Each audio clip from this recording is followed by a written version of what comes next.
Welcome back to China Through Singlasses. I'm Jingnan. And I'm Ufan. Today we'll be continuing our conversation on Mandopop. In the previous episode, we looked into the past of Mandopop tracing back to the 1980s, and now we'll look at the young blood, notably people who emerged from the numerous music competitions and variety shows. Okay, moving on to the groups, like bands-ish. These are the young people born after 2000s who make you feel old. Yeah, in Chinese, Mandopop in mainland China. The first one we have to talk about TFBoys.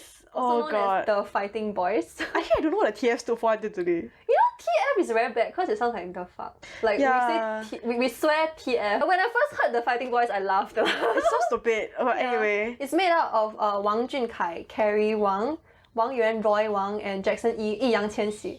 They actually started off the 成长型模式, which is like you watch your idols grow up from when they are not very well polished to now. They started this system in China. Okay, so when they first debuted in around 2013, they were the biggest thing. Yeah. And besides the fact that they were so big, I think the part of the reason why was that they were so young. Yeah, they were 12 and 13 when they were literal children. Their voices had not dropped. I just cannot imagine training a small boy and then like not knowing how they will sound when their voice drops, how their vocal range will be, how much their voice will change. Like, you know, these are all like variables. As in, to me that's fine though, because I feel like a good production will always be able to put in all these variations and make good music out of the differences. Yeah, so like I remember there were a couple years where they stopped making music because they were all going through their voice breaking phase. Exactly, yeah. But so yeah, it was just like a lot of the hype around them were not, because they were so young, a lot of the fans were older than them. Most of the fans were older than them. Yeah. And there was this group of fans that were the mama fan, which essentially translates to like mother fans. Mother fans. And like women in their 40s, 50s. There's also Nai fan, by the way, which is like grandmother fans. Yeah. But like, yeah, so a lot, like essentially the entire country watched them grow up. They are currently in their 20s, like early 20s. They are younger than, some of them are younger than us. 1 year. Yeah. So I think they are no longer... Okay, oh wow, this is a huge thing that we will mention in our later episodes about fan culture. But okay, so what TFBoys created was a new body of fans who see your idols like your kids. So you watch them like little, you know, 祖国未来的花朵, you know? like little seedlings that will bloom into flowers in the future, that kind of like obsessive need to like want to protect and nurture them. Over time, there were some fan wars because people felt like, oh, one member was neglected and like not allowed to develop as much as the rest. Because of that, the company actually had to split them up so that fans wouldn't fight over the group anymore, which is so stupid. It's like fans can really make or break a group sometimes. And another thing that Tina was going to mention was the shipping. So like, it's like One Direction but China. Yeah, and also when they're very young. But here's the thing. Like, yes, the fans had their own imaginations, right? But I actually watched TFBoys. They had this little like skit, do you know? They had this like small drama series where all the members, the three of them, in addition to young boys around their age who were still training at the company, they acted in this little school-based drama series, and they had pseudo homo-romantic storylines. Yeah, like even the company endorsed it themselves. And it was all done in a period where these kids are literally still kids. Yeah, no, I have no words. But yeah, like they are so... Okay, so currently where are they now? Most of them have...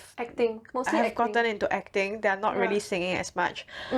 Okay, I suddenly had a flashback to like 2015, 2014. What's the 左手右手一个慢动作? What's that song called? Isn't that song 左手右手一个慢动作? That's the name of the song. 青春修炼手册. 青春修炼. Okay, so that is 左手右手一个慢动作. Okay, now that I have it in my head, I can't get rid of it. No, but okay, that is the only song I know from... That is the only song I know from them. As in, I wanted to say, like, I wanted to comment on their music, but I realized that I don't know anything about their music other than that. I feel like generally their music...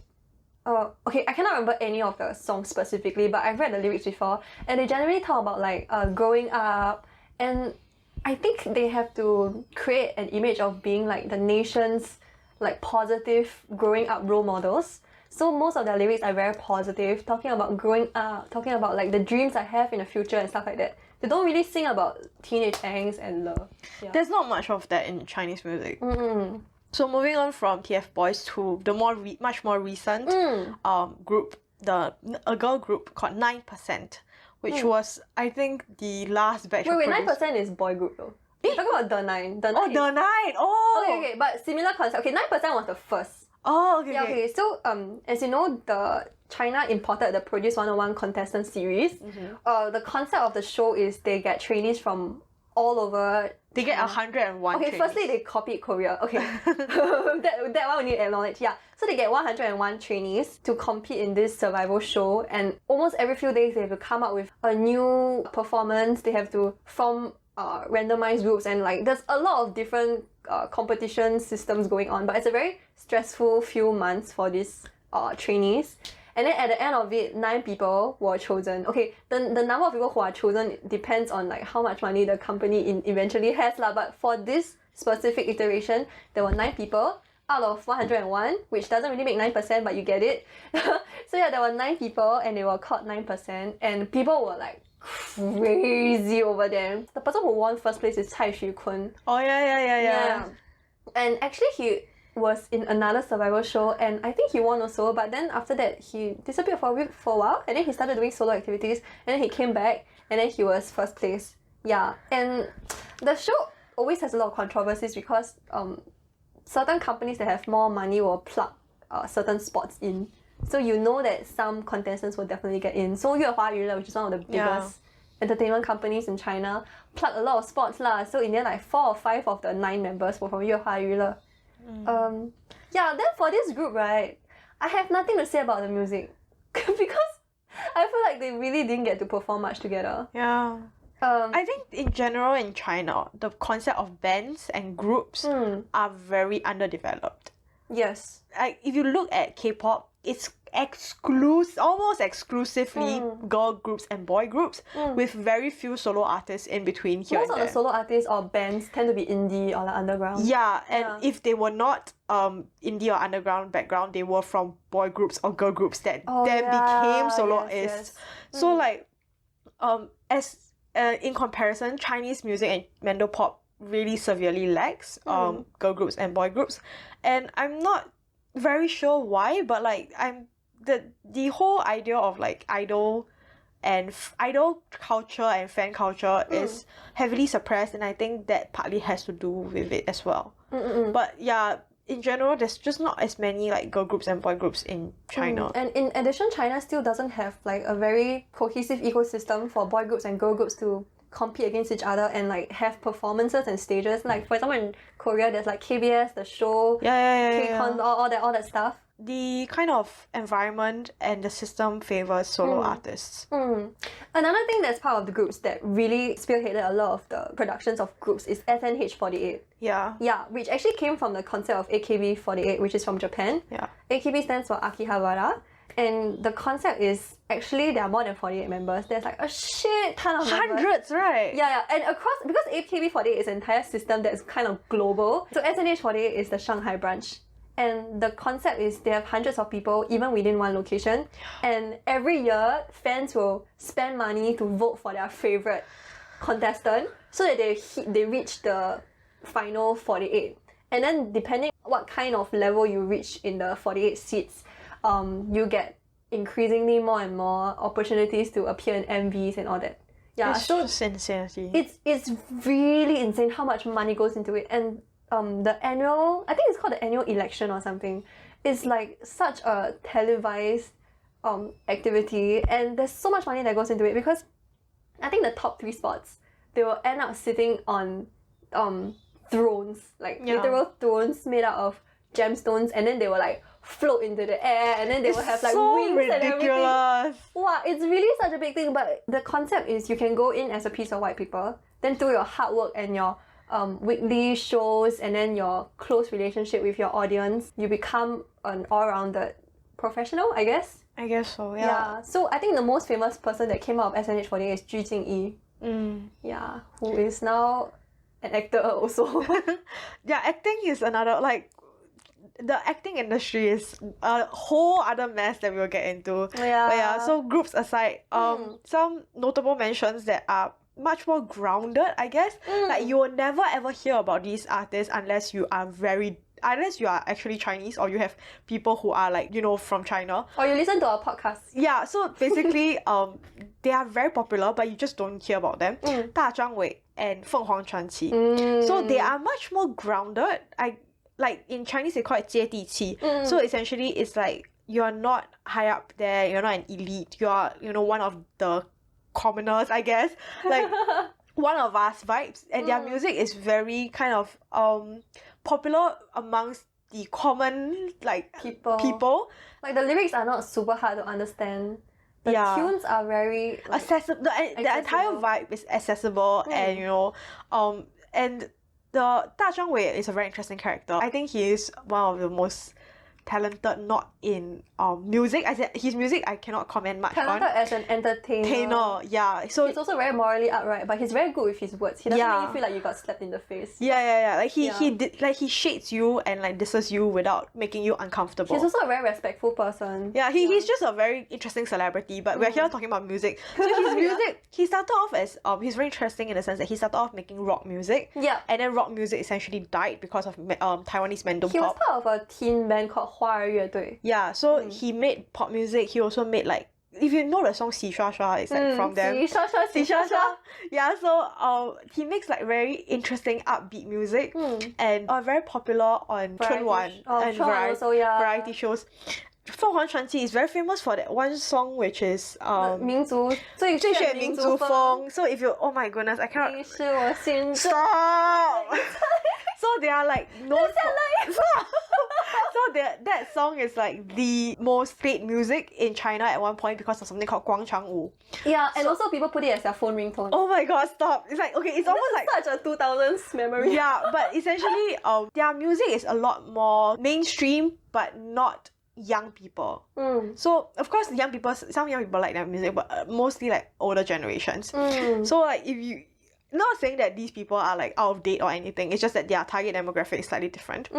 And yeah, so like if you want to show off to your Chinese friends, you can just say that, oh, I know who this person is. Yeah, also 凤凰传奇 also appeared on 春晚 a few times. Yeah, they're very popular because they have such wide mass appeal. They're like a staple. Yeah.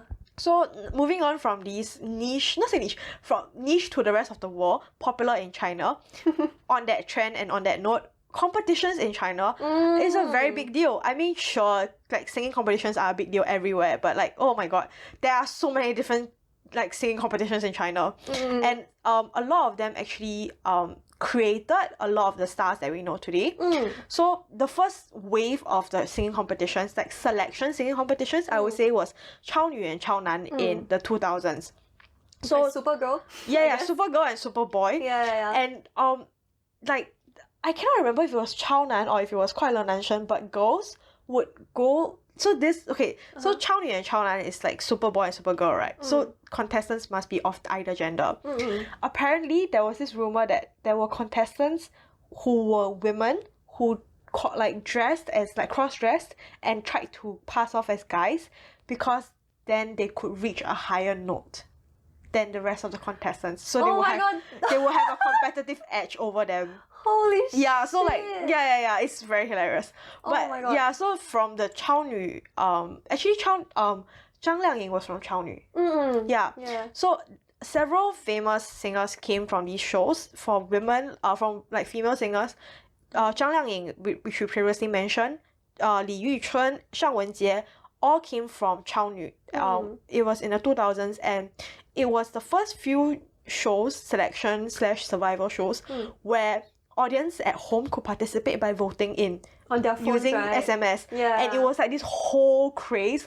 Like apparently even the telecom companies changed their policies to kind of like appeal, like, you know, buy this package, you can send unlimited SMS to vote for your favorite idol. They were so popular back in the day that they actually set like trends. So for Li Yuchun and 尚雯婕, they were both kind of They cut short hair. They had short hair and they had a bit of an androgynous vibe. A lower voice also. Yeah, so because of that, there was this whole gender neutral and non-binary. Okay, no, I wouldn't exactly say non-binary, but like gender neutral androgynous vibe. Yeah. And craze going on in China amongst like young girls. Yeah, then like Chaoyu had a lot of different iterations, right? Yeah. So the subsequent iterations saw a lot of contestants all cutting short hair. Yeah, it was very interesting to see.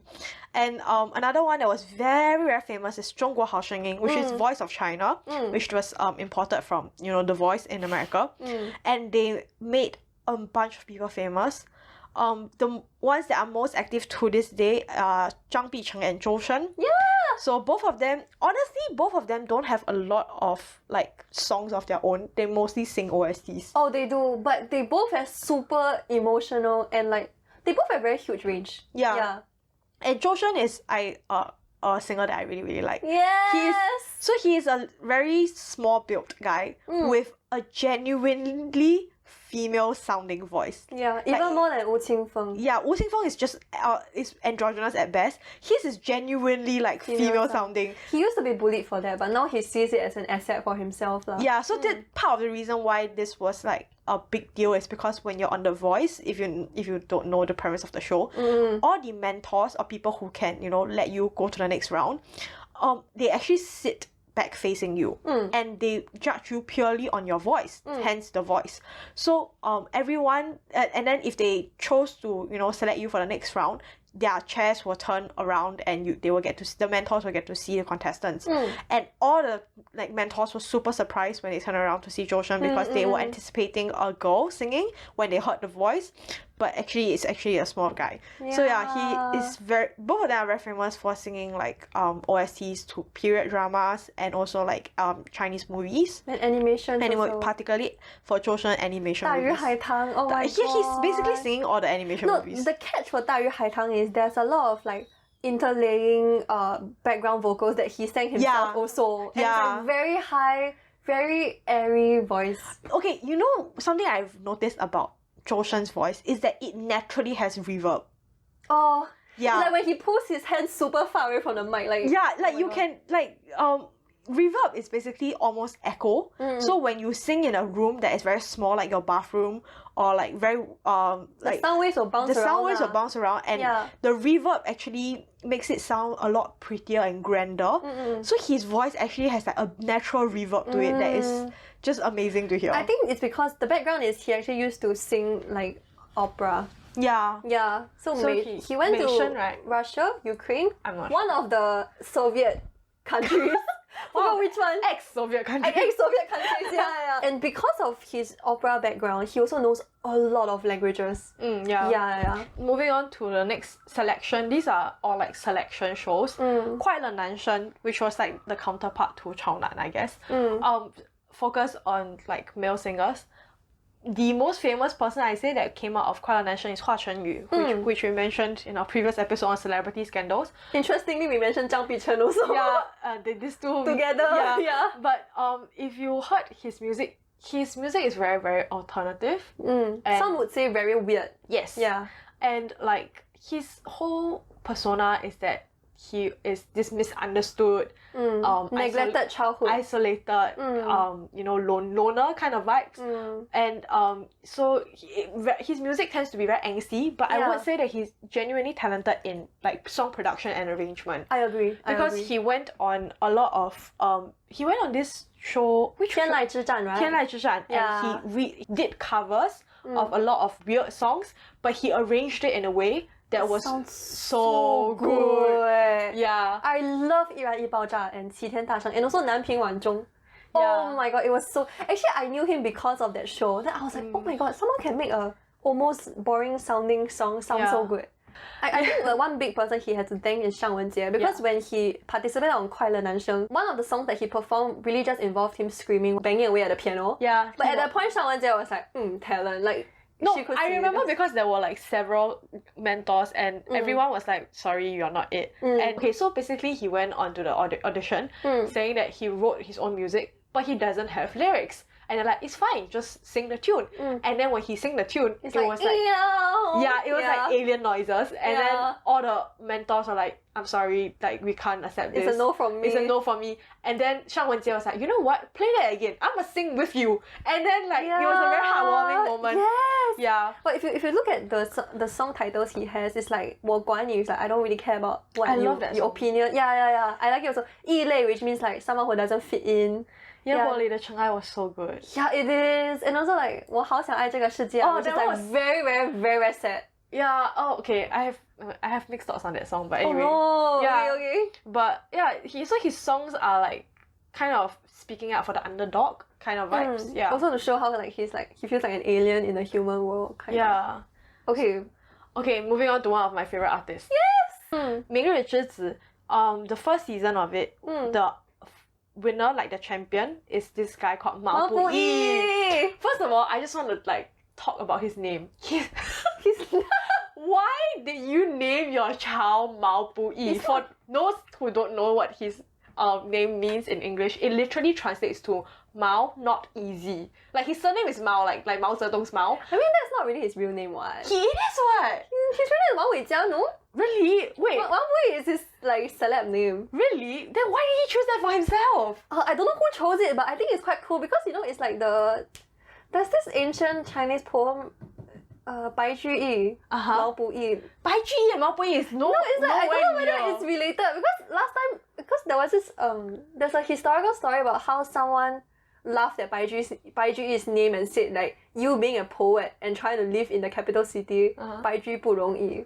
Oh. But I don't know whether it's But related. I don't know. Okay, yeah. So like, okay, but anyway, aside from his name, he is genuinely, I think, one of the most talented songwriters of this generation's musicians. Yes. So he is known for writing his own songs, and he is known for his voice being very low and very, not melancholic, but very soothing. Right? Yeah.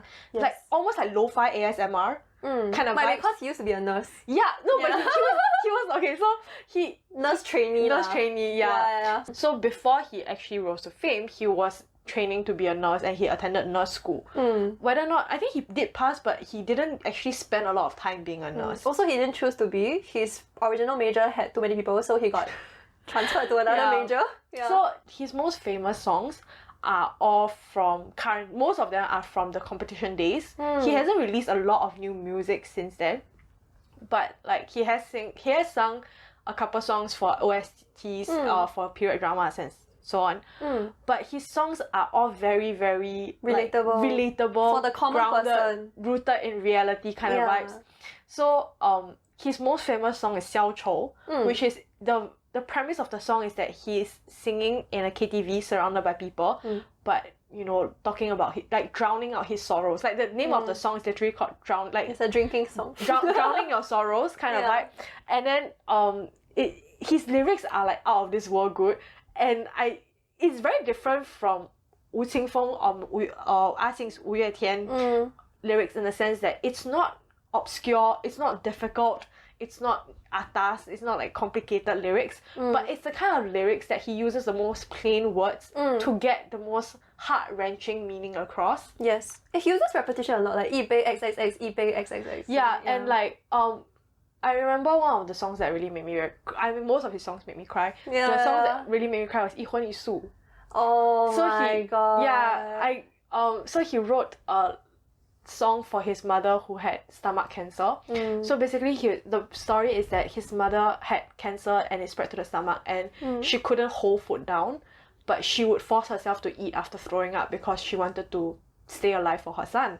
And it was very heartbreaking, but the title of the song was like 一荤一素, which means one veggie, one meat. And the start of the song is literally like in a small corner in a hospital room there's a small table with like one veggie, one meat. He's essentially describing the It's like a storytelling kind of. yeah, he is essentially describing the hospital meal, but the voice and the melody is so like 娓娓道来, like so soft and soothing that you kind of get swept up in the melancholy of it. Like it's one thing to say like, oh, love is so grand, like and use all these kind of metaphors and stuff like that. But when you visualize it and verbalize it in the most small minute details of describing the small hospital room and the one where Jiwan meet 3 times a day, you really pull your audience into the vibe and the whole scenario of your, you know, his sick mother who sadly passed away. Yeah. So yeah, it's just he has a talent with words and with music, and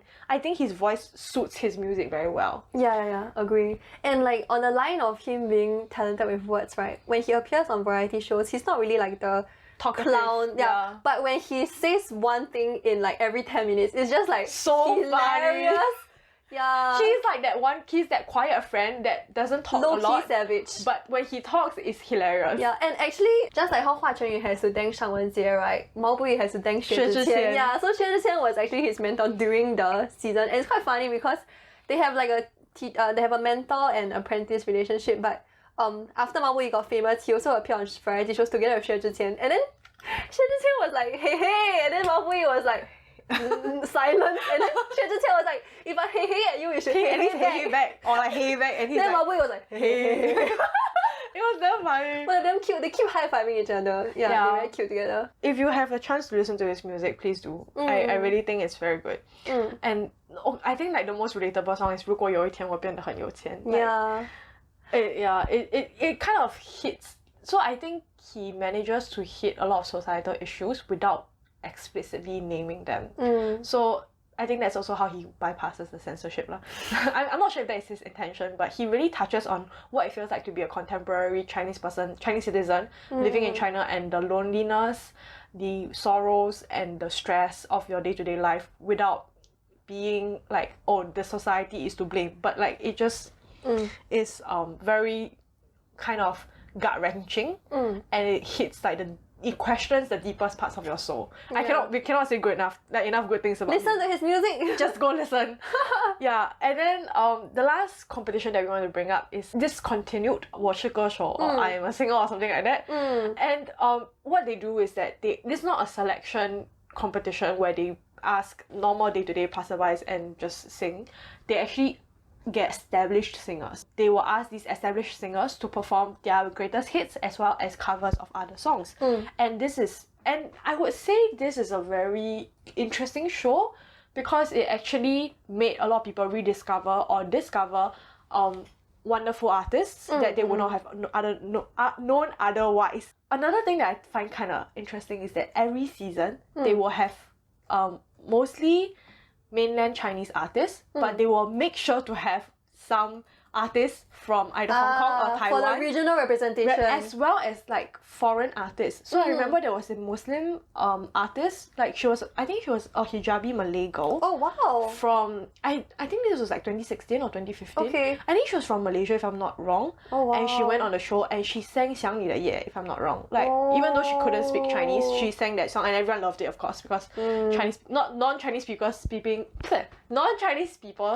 Chinese is like the greatest thing to the rest of them. And apart from just having foreigners, they sometimes also have like cultural representation in terms of like 少数民族. Like other racial groups in China. So I remember there was Dimasi. Yeah. So some of like the highlights of this show came from artists like that. Usually that are not very well known in China. Zhang Liang went on the show, but she lost miserably. Oh my god! Wait. You know, there was this talk show where Mao Buyi was the host. I know. I saw that. He was shading Zhang Liang. So there are 7 singers, and she got the 7th place for like 4 times in a row. Yeah, but Deng Ziqi, which is Gem. Gem. Deng Ziqi was on that show, and that's how she really skyrocketed to fame in China. Alin is a Taiwanese singer, female singer, but she really gained notoriety in mainland China because of her appearance on the show. And Xu Jiaying as well. These are all Taiwanese also, right? Taiwanese Deng Ziqi Hong Kong. Yeah. So they all have great voices, and we highly recommend their music. But I do think that that show is really not bad. I think Wu Xingfeng also went on it. Zhou Shen also went on it. Zhang Bichen also went on it. Yes! People who go on it have to be singers who actually can sing, and also they can rearrange music such that it surprises and touches the audience. Yeah, because when you are doing covers of extremely famous songs, unless you are exceptional in your, not just in your voice, but also the way that you present the song and interpret the song, it's actually very difficult for people to appreciate covers. People actually also, you have to work with a live band on the stage also. Yeah. And sometimes people will bring in like instruments that you might not imagine being incorporated into the song. Yeah. So I think that's the creative aspect of it I really like. My favorite 我是歌手 moment came from, so Sing was on that show. Not asking. Not asking. Sing was on that show. My favorite moment was when Sing sang 彩虹 from 张惠妹. Oh, we didn't talk about 张惠妹, but anyway, yeah. So he sang that and he got a pipe, like a Scottish pipe. Bagpipe player. Okay. Because of a reference to like a Scottish in like LGBTQ incident. Oh. And he sang it on Tsai Kong-yong's birthday. Yeah. Oh my, I'm getting chills. I love that. I feel like that was like the biggest screw you to the Chinese Communist Party. Because some context, 彩虹 is translated to rainbow, and it's a song by Zhang Hui-mei that basically insinuates having a gay best friend and like being supportive of the gay best friend. Oh, that's so sweet. I really love that performance because I think it was a very heartwarming moment. Okay. So in addition to all those, right, there's also a plethora of music shows now, but I think we'll just do like a quick fire rundown. There's actually a lot of variety shows related to getting an older generation singer and a newer generation singer to collab together. So there's 经典咏流传, 天赐的声音 and 我们的歌. And in 我们的歌, the older generation singers are called 榜样歌手, which are like role model singers. Yeah, and then there's also shows like 爆裂舞台, Stage Boom. So it no longer just focuses on a performer being able to sing. You might also be able to dance and perform in general. And I think what was cool to me about Stage Boom was that a lot of the contestants were female Produce 101 group members who even debuted in the same group and they're like competing against each other. Yeah, so there was Chen Zhuoxuan from 创造营2020 in the same year as An Qi, who was from 青春有你2020. You know who's the judge? One of the judges was Han Hong. Oh, really? Yeah, so Han Hong is one of like the... Okay, you know there's 四大天后 in Taiwan, there's also 四大天后 in China lah. But, so Han Hong is one of them. And she actually accepted Chen Zhuoxuan as an apprentice informally because she was really touched by her passion for singing. So like these... there's also Lexi Liu, who I think is... She's one of the new age rising popular singers. And she actually got popular because she's effectively bilingual. Damn. And she writes her own songs, produces her own music. And she writes rapping lyrics that fluidly incorporate both Mandarin and English. Her songs are so alternative that sometimes she talks about like the entire world ending or like the digital age and stuff like that. Yeah, she's super cool. And I got to know her because League of Legends. Yeah, she was Seraphine from the League of Legends. Yes, exactly. I was like, oh my god. Because like her song lyrics, right? She really makes use of English and Mandarin words that sound similar and then she can just blend into a rap. So I'm super impressed by her. Yeah, and then there's also 深入人心, which is one of the... It's like a musical based or musical focused singing show that is very interesting because it stars primarily good looking guys. Yeah, I mean... okay, first of all, they're talented. No one's, judging them for like their talent. They're talented musical singers. I think it was one of the first shows that kind of brought musicals to the mainstream attention of Chinese society or like Chinese entertainment industry because theatre and musicals are not a big deal in China. Very, very obscure, I would say, and niche kind of art form and underappreciated and underutilized in terms of the arts and performance. Classical music in general is seen as something that only high society can enjoy. And so, it's just not something that like the general Chinese public can appreciate because there's already like traditional Chinese theatre, which is Chinese opera, and not just like the Beijing variety, like various varieties. So essentially it is seen as something that is very external, like in terms of foreign, external, Western, however you put it, bourgeoisie even. So this show really introduced a lot of people to musicals and theatre and And like what Jingnan said, a lot of the contestants also tend to be very good looking lah. So it doesn't hurt that lah. It doesn't hurt. Yeah, in the end some of them rose to fame in like a rather idle way, but I think most of the contestants, they really keep opera singing very close to their heart. And I remember there was this group that's called 阿龙川菜馆. Yeah. It's made of 阿云嘎正. From this show, you might rise to fame because of opera singing, but people tend to just expand out into other forms of entertainment. Yeah, because the market is so niche, no one really listens to Western opera as well as, you know, like theatre in China. On the point of Mandopop becoming more and more diversified, there are also shows that focus on singers who can also compose, like 我是唱作人. And then there's also the rapping side of things. Oh my god. Yeah, 中国戏你有 freestyle 吗? Okay, for those who don't understand why we are laughing, so this Chinese Canadian guy called Chris Wu was a mentor on this show called Rap of China. And the first season of Rap of China gained immense popularity amongst the young people in China because first of all, rap is so new to China and Chinese culture, and on top of that, it was wildly entertaining. Like it's like looking at the animals in the zoo. Like you've never seen them before. They are so cringy. It's so insane. It's like a whole new world. And then Chris Wu being a mentor, all he asked, like every time he would talk to contestants, the only thing that he would say over and over again was 你有 freestyle, but like do you have freestyle? Can like, you freestyle can rap? you freestyle rap? And it's so bad. Like I don't know. Okay. It's like, what do I even... Okay, he can't even freestyle rap himself. He can't even rap. He can't even rap. Like he's always... It's kind of like at singing contestant shows where the judge asks you, what is your story? You know? Oh my god. What is your dream? Instead of caring about like whether you can sing or not. This is also the same, like, rapping is not just about the freestyle. Yeah. Yeah, and also like, okay, first of all, we have to acknowledge that there are incredibly talented rappers that are Chinese rappers.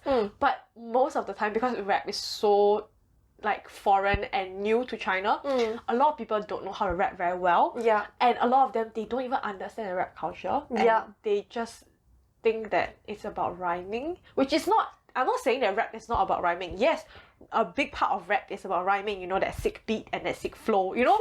But I know you cringe at that. Like, can you imagine, like, if you cringe at that, you cannot watch the show. Like, it's just, they don't understand what's going on. And like, they just think it's about rhyming and it's about acting gangsta and wearing cornrows.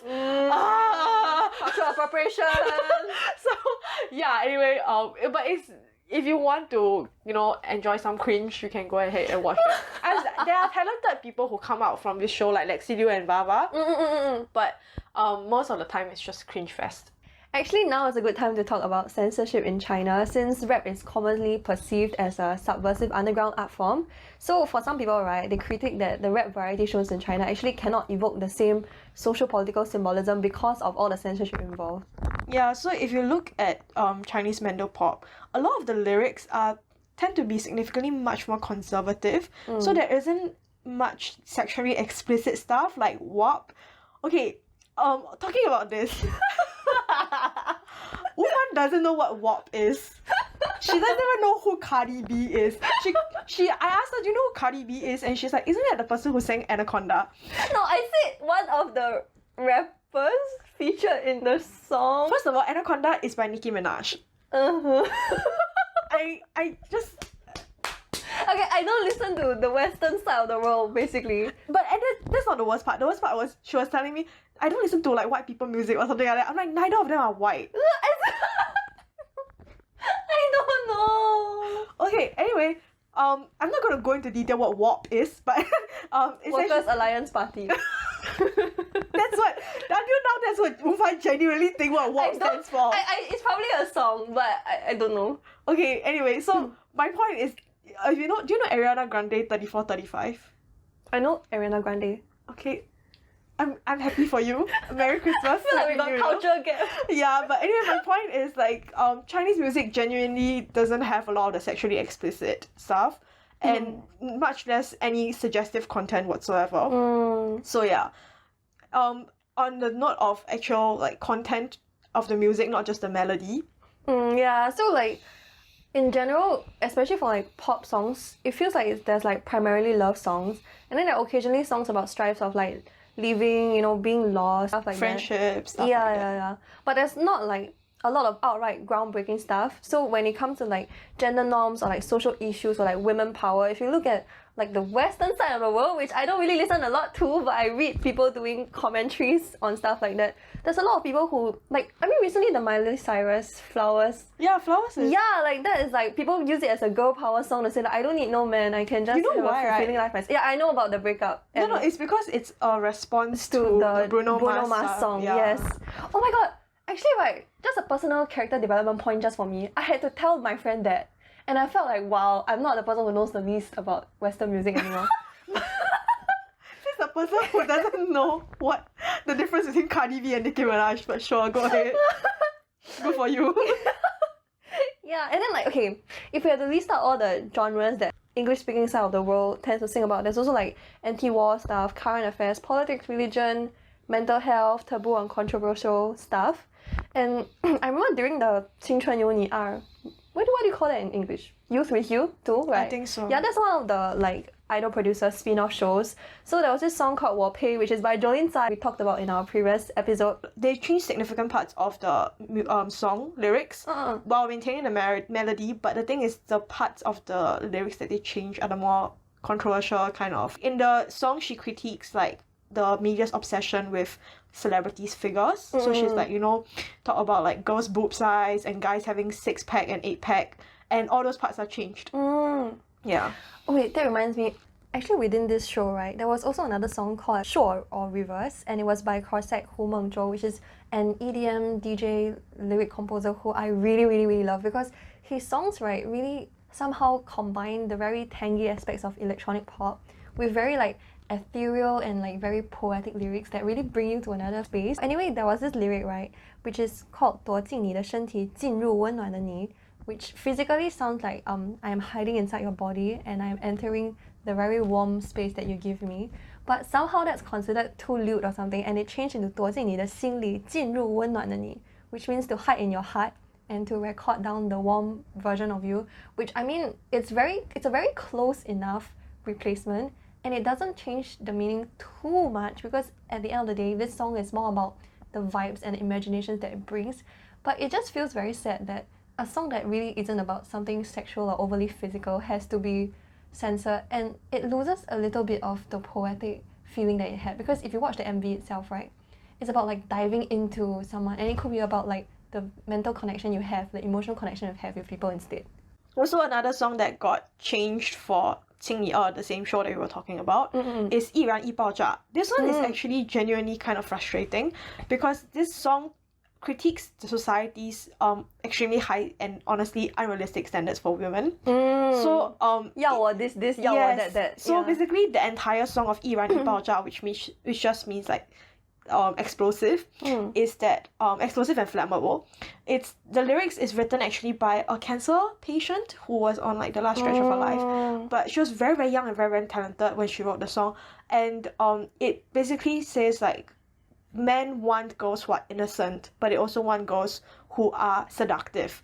Men want girls who are outspoken but also like quiet and demure. So it's just all these conflicting expectations on women. And there were parts is like, you want me to be insane, but you want me to be like a good lady, you know, posture and stuff like that. You want me to be a cold-blooded killer and all that kind of stuff. So all those things, like cold-blooded killer, got changed. The lyrics got changed for the actual show, which is very frustrating, because the lyricist literally kind of vocalized that she didn't want the lyrics to be changed. Like, this is what she genuinely wanted to express. But not just in this show. Every time this particular song gets covered, all the more quote-unquote controversial parts of the lyrics get altered. So yeah, it's like the artist literally told you, do not tamper with my art, and then the 广电局, which is the agency in charge of censorship in China, is like, you know what? Fuck you. Yeah, and it's like double the censorship, because the song itself is supposed to be about, you shouldn't bind me to your standards, your conflicting standards, double standards in fact. The censorship adds another layer to this. So it's kind of frustrating. Then the last part about censorship is, I'm sorry, we always talk about politics somehow on this podcast, but definitely politics also plays a part in censorship. There's this very, very famous lyricist called Ling Xi. So he has written songs in both Cantonese and Mandarin for famous artists for over a few decades. So he has written for a lot of people that we've mentioned about, including Wang Fei. Wang Fei's one of the most famous songs is Hong Dou or Red Bean. So it was written by him. Chen Yixun is Eason. I don't know his surname. Eason Chen, I think. Yeah, and he's 富士山下 under the what's 富士山in Fuji? under the Fuji, yeah, under Mount Fuji. So it's a very good song as well. And Wang Lihong, Yang Qianhua, and he even wrote for the opening song for 2008 Beijing Olympics called 北京欢迎你, which just means like Beijing welcomes you. So he's a very, very famous lyricist in the field. But the thing is, he is from Hong Kong. And he actually supports the Hong Kong independence movement. And because of that, there was a period of time where his songs actually got, I won't say shadow banned, but like removed from a lot of the music platforms. I don't know why, but it seems like it's back on the music platforms, but his name has been removed from like, so when the music platforms post music, they also have the lyrics, and they will credit who was the lyricist, who wrote the melody, who is the original singer. I think his name is kind of like anonymized for a lot of the credits. Yeah, and when people sing his song on TV, the credits are also like anonymous creator. Yeah. Are you serious? Yeah. Oh my god, that's like literally wiping people off like history, you know? Yeah, I'm tired of China's censorship. I don't expect anything less from them, is my point. I'm not saying I agree with it. I'm just numbed at this point. Yeah, but I think, like we mentioned, music is art, and censorship, as with most binds and restrictions, kind of limits the expression of the self and expression of art. Like, I think about English music, of course, pop music is one aspect, but even within pop music, there are a lot of English songs that critique a lot of aspects of society. So one of my favorite songs is Hosea's Take Me to Church. Oh, I know that. Yeah, so like, that's just one example of a musician being able to challenge not just social norms and kind of LGBTQ issues, but the literal church and like what it means to be religious and how religion kind of affects life. And I also really love this anti-war song called Waltzing Matilda. I don't know. It's a very, very old song that talks about like World War One. It's by an Australian artist. I just really think that these are gems that I think Chinese artists are fully capable of producing. It's just that they never got the opportunity to, because like who's the Nobel laureate for lyrics? Like there's this one very famous English musician who got a Nobel Prize for literature because of his lyrics. No, and he wrote a lot of anti-war songs, if I'm not wrong, like during the 1970s and 80s during the Vietnam War. So yeah, I just feel like there's a lot of chance for Chinese Bob Dylan. Yeah, Bob Dylan. A lot of opportunities for Chinese artists to express themselves on more important issues that kind of is deprived because of censorship issues. Yeah. Actually, right, drawing this back to our podcast title, which is China Through Singlasses, right? I was just wondering if Take Me to Church would ever be able to publish in Singapore. What do you mean, publish?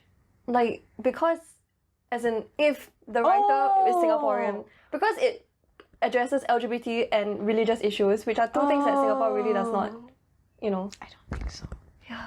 I don't think it's censored in Singapore, but I don't think that Singaporean artists would make songs like that. Oh. Okay. Yeah. Does that make sense? Because in Singapore, you can literally get arrested for speaking about religious issues. Yeah. Okay, so if you think about it, right, in the Singaporean context, it's more like people already are ingraining self-censorship into their productions. Whereas in China, it could be like the musician produces something and then it gets banned. No, I think that there's self-censorship on both ends, and I think that there's like external censorship from both ends as well, in both contexts. Because Singapore, do you know that there was a whole controversy a few years back regarding this library book for children? Oh, the penguin! 2 gay penguins. Yes. It was an American Something book. Mixed 3, right? Yeah, like I think like it was this story based on a true event in one of the American zoos about these 2 homosexual penguins, because surprise, surprise, homosexuality exists in the natural world beyond, human beings. Yep. And it was these two, male penguins who adopted an egg. Okay, then they made, a children's book. Tango makes three, I can't remember. Made a children's book out of this, very adorable story. But when the book was published, it was banned from Singapore libraries because a lot of people felt like it was not suitable for children, let alone the rest of the public. And another thing that's interesting, Singapore kind of inflicts subtle censorship in the sense that movies that are LGBTQ plus are given a much higher rating. Oh, yes. Like rating as in M18 or R21 in the box office. So basically, you need to be older to watch it. Yeah, you can't, as a young person under 16 or 18, watch those movies, which is not outright banning, but it is subtle banning. Like, it is restricting the box office. It is also restricting young people's access to these kind of things, and it is inherently kind of putting LGBTQ issues under a bad light because it is equating LGBTQ issues to much more mature content, and it suggests certain things like just because definitely LGBTQ, sensual, there is definitely sexual, physical, sexual things going on, or like it is inappropriate for children, which is not the case because young LGBTQ people exist. Anyway, the last note that we want to end on is a lot of the songs in today's in today's popular charts in China are actually not traditional songs produced by the entertainment industry. They are actually so-called, it's like the Chinese equivalent of TikTok famous songs. Except that TikTok famous songs are usually somewhat produced by popular producers and labels. It's like a 50-50 split. I would say that a lot of the popular songs in Chinese TikTok like Douyin are independent and kind of like influencer music. It's not entirely like traditional singers labels music. And in terms of like music production, it's not very high quality. The lyrics sometimes could just be like one word going around all the time. I've seen compilations of like actual singers, including the ones you've mentioned above, as well as producers who listen to the music and they just cringe so hard. Yeah, online influencers who try to sing have heavily auto-tuned their music, so much so that there are so many compilations online of 车祸现场, which is essentially translates train wreck live stages performance. Yes. Because a lot of the times they sound perfectly okay when you auto-tune and you like produce a song and you play it on your device. But when the online influencers are asked to perform live without their without their 百万调音, right, 调音师, or without their auto-tune, they just crash and burn. Yeah, they CMI. Some of the music shows we mentioned previously also featured some of the 网红歌. Yes. And like the singers who were actually on that show had to choose the least trashy amongst the trash. That's the kind of feeling they had when they went on the show. Like, not only are they not well produced, because like production of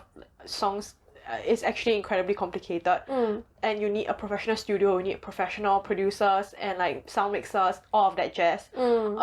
Aside from the fact that the songs are not well produced, a lot of times they are not even well written. Like the music, the melody is repetitive and generic. It's the typical 4 chords, finish everything. Yeah, and the lyrics are absolutely abhorrent. But okay, I'm not saying that all online influencer music is bad, but a lot of the times they're not great. But yeah, that's do you want to talk about the 学猫叫? I hate it so much. But you can talk about it. Yes. Okay, I just think like if you heard of 学猫叫 before, it's part of the group of music that we are talking about. But I think this might be one of those that actually have lyrics that don't repeat even throughout the verse. Like, this is the standard I have for them. But yeah, but I think in general why the singers who actually go through like huge production processes feel so upset about these songs is because they rise to fame and they get very popular very easily because of the platforms that they are released on. They have very low production costs and production timelines, and they don't have very high quality, but a lot of people are gobbling them up because it's very easy to do like TikTok collabs with it's very these kind of songs. addictive. Like usually it's like, TikTok, when you listen to the audios that are viral on TikTok, it is usually like a 10-second loop that is very catchy and it's very addicting, and also it's very easy to dance to. Yeah. Or like it has certain you have those like TikTok famous characteristics to them. Yes. So a lot of the times people tend to favor those, even though it is objectively not well produced music. Yeah, if you try to up your SEO game, right, you will use those music because most people would search for those music. Viral sounds, essentially. Yeah. I think this is similar to what is happening with like English pop music as well, to a large extent. People get sick and tired of hearing the same song on repeat on TikTok. So like songs that are not that bad get overplayed, or people start producing, like traditional labels start producing music catered to being TikTok famous and viral.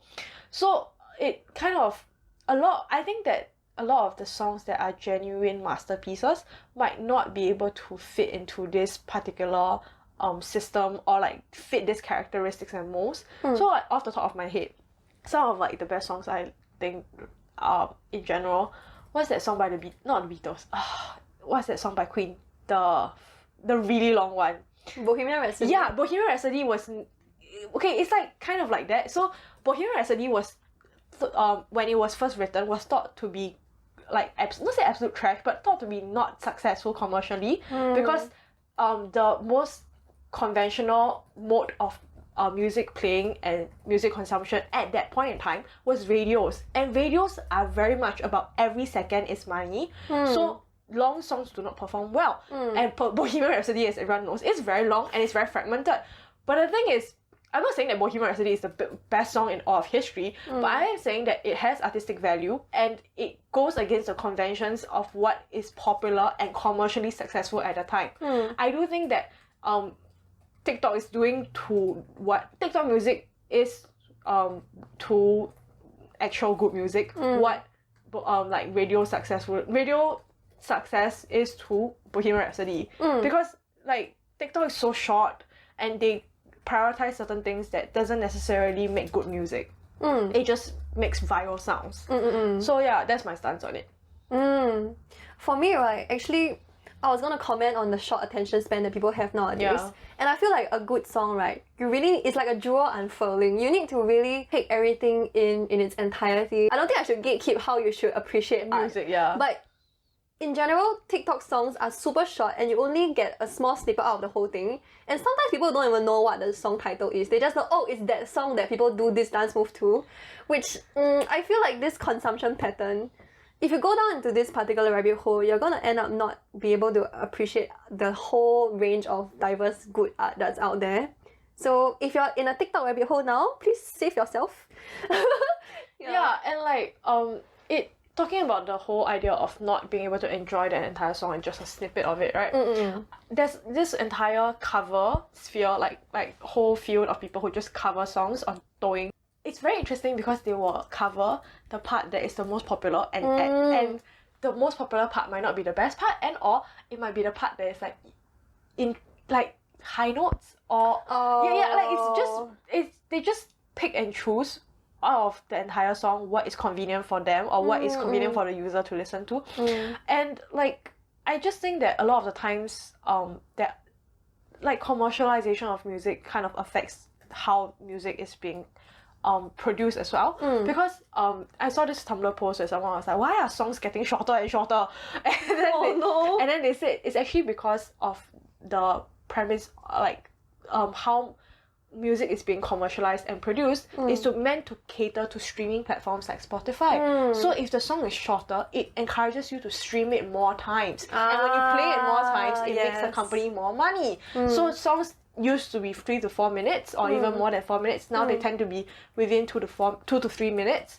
So yeah, it's just a very interesting phenomenon to observe. I think at the end of the day, it depends on how you view songs. Like, is it just a catchy tune, or is it a form of meaning making? For me, I think songs are a form of meaning making. So to me, it's sad that this art form is just a way to repeat a certain catchy tune without making much meaning out of it. Like, maybe yes, your dance collab with it on TikTok is your own form of meaning making, but the song itself now carries no meaning.